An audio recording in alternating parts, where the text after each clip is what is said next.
Welcome, it's Domain Dave from CheaperWineFinder.com with another companion podcast for wine we wrote up on the CheapWineFinder.com website. We do that 3 times a week, maybe in December 4 times, we'll see. And we write up what we think is a good, cool, worth drinking wine. And then when we're done writing it, we plug in the microphone and then we talk about it.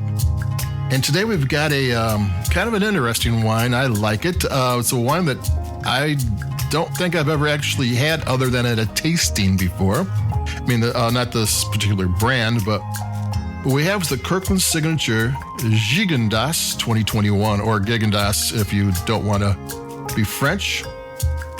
It's from the southern Rhone Valley. The Rhone Valley is kind of like this. There's north and south. North Rhone is very expensive Syrah wines, and the southern Rhone is basically almost all blends, and it's Grenache, Syrah, Mourvedre, and there's a few other grapes that go in there, but GSM is what they mostly are, and this actually is a GSM. How it's set up is that there is, if you see just Rhone Valley on the label, that means the grapes could have come from anywhere. And then it goes next level is Rhone villages, and there's I forget how many, 24 different villages. I forget exactly the number, but it could come from a multiple of any of those. Usually not all of them, but a couple of them. And then you might get a singular one of those villages for the third step up. And at the very top is the Cru wines, and there's 8 Cru. And the most famous is Chateauneuf du Pope. It's the home of the new Pope. Early 1300s, the Pope left Rome for, well, reasons that we're not going to get into now because it's all very hush-hush. No, I don't know why he did it. But the one place they went to is like one of the best places that they could get to. They had great grapes. They're all about wine, and that's Chateauneuf du Pope is where the Catholic Church decided that the best grapes in the region is, and the second best, like in terms of like like Sonoma to like in California, Sonoma is like second to Napa. Gigondas is like second to the Chateauneuf du Pope. And it's a Cru. So Cru wines are like at the top of this thing. There's 8 of them. Those are the 2 most famous, and they usually are expensive. And one of the reasons why they're expensive, quite often they're made for aging. This wine is made by, they put the winemaker's name on it, Guillaume Genet, I think. He's a 3rd generation winemaker from Chateauneuf du Pope who makes wines throughout the Rhone, and actually his wife is Australian, so they're working on making those wines in Australia too. So he's a talented winemaker. He makes his own Gigondas. It's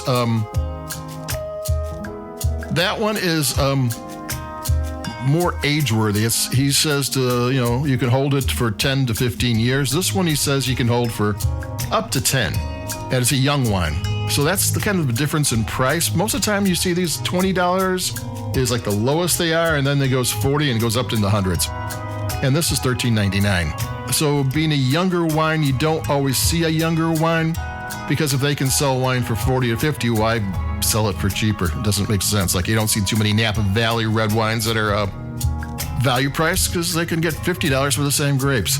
So, but we got here, Kirkland's hooked us up. We got a Cru wine for $14.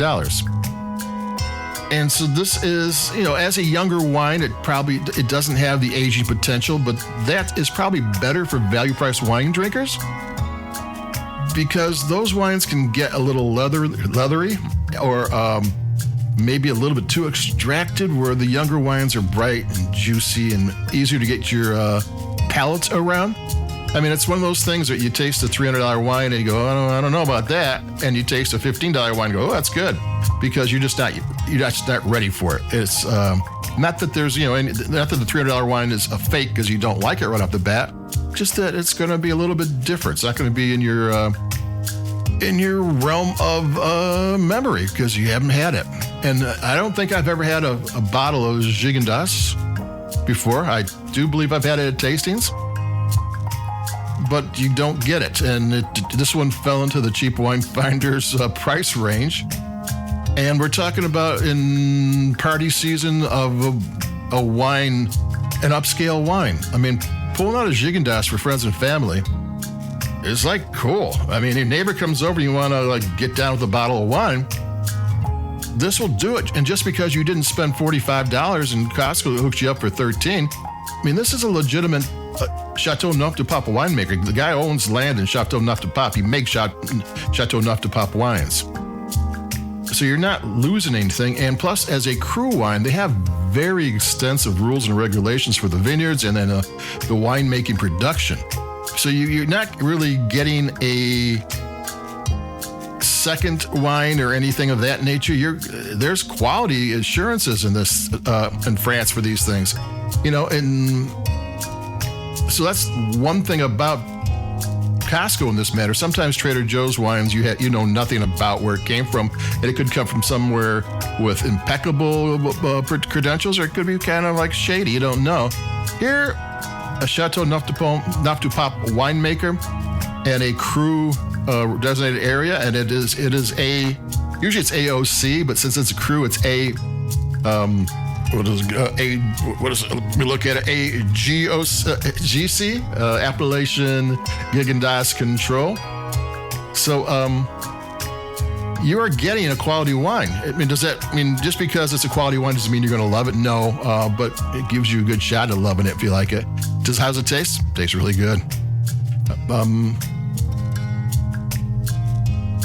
It's 85% Grenache, 10% Syrah, and 5% Mourvedre. And the deal with that is, and that's the GSM, Grenache is lean, and it's blackberry, and it's licorice, and it's lean and long and tight. And Syrah can be, there's not a lot of Syrah here, 10%, but 10% is enough to make a difference.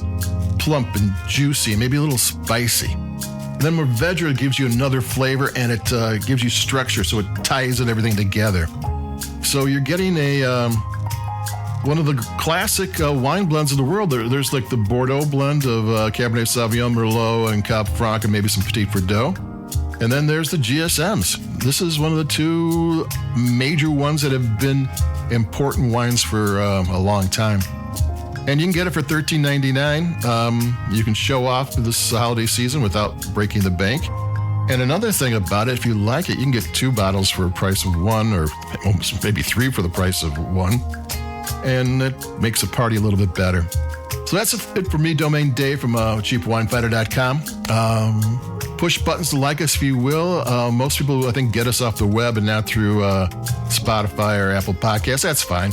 I don't read those anyway. I get my stuff off the web too. So like us if you will. And adios, bye-bye. We've got some more sparkling wines coming up because it's that time of year. So adios, keep it cheap, and I'll be talking to everybody. Bye-bye.